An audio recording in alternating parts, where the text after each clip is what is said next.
उत्पत्ति अध्याय 2 अदन की बारी और मनुष्य की शुरुआत। सृष्टि पूरी हो चुकी थी। आकाश, पृथ्वी, समुद्र, पेड़ पौधे, जीव जंतु सब कुछ तैयार था। और फिर आया एक खास दिन, दिन 7, विश्राम का दिन। परमेश्वर ने 7वें दिन अपने सारे काम से विश्राम किया। यह दिन पवित्र ठहराया गया, एक ऐसा दिन जो शांति और विश्राम का प्रतीक बना। उस समय धरती पर अभी कोई खेती नहीं थी, न बारिश हुई थी, न कोई मनुष्य था जो भूमि को जोते। बस धरती से हल्की हल्की नमी उठती थी और जमीन को सींचती थी। फिर परमेश्वर ने मिट्टी से एक मनुष्य को गढ़ा और उसके नथुनों में जीवन की सांस फूंकी। वह मनुष्य जीवित हो गया। उसका नाम था आदम। वह सिर्फ एक शरीर नहीं था, उसमें परमेश्वर की दी हुई जीवन की सांस थी। फिर परमेश्वर ने पूर्व दिशा में एक सुंदर बगीचा लगाया। यह बगीचा हर तरह के सुंदर और फलदार पेड़ों से भरा था। उसके बीच में 2 खास पेड़ थे, जीवन का वृक्ष और भले और बुरे के ज्ञान का वृक्ष। एक साफ जीवन देने वाली नदी उस बारी से बहती थी और 4 भागों में बंट जाती थी, पूरी धरती को सींचते हुए। आदम की जिम्मेदारी। परमेश्वर ने आदम को उस बारी में रखा ताकि वह उसकी देखभाल करे।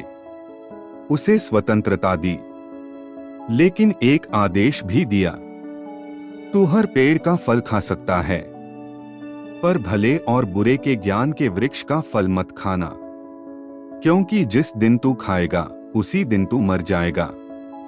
फिर परमेश्वर ने देखा, मनुष्य का अकेला रहना अच्छा नहीं है। उन्होंने आदम के पास सारे पशु और पक्षी लाए ताकि वह उनका नाम रखे। आदम ने सबके नाम रखे, लेकिन उसके लिए कोई उचित साथी नहीं मिला। तब परमेश्वर ने आदम को गहरी नींद में सुला दिया। उसकी एक पसली निकाली और उसकी पसली से एक स्त्री बनाई। जब आदम जागा तो उसने कहा, यह तो मेरी हड्डियों में से हड्डी और मेरे मांस में से मांस है। उसका नाम रखा गया हव्वा। इस तरह पहली बार एक पुरुष और स्त्री एक साथ जुड़े। इसी से विवाह का आधार बना। 2 लोग एक होकर एक जीवन बनाते हैं। आदम और हव्वा अदन की बारी में रहते थे, निर्दोष, बिना किसी शर्म के और परमेश्वर के साथ गहरे संबंध में। सब कुछ परिपूर्ण था, शांति थी, प्रेम था। लेकिन आगे आने वाला समय इस शांति की परीक्षा लेने वाला था।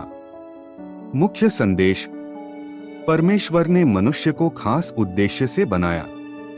मनुष्य अकेला नहीं, संबंध के लिए बनाया गया है। आज्ञाकारिता और स्वतंत्रता दोनों साथ साथ चलते हैं।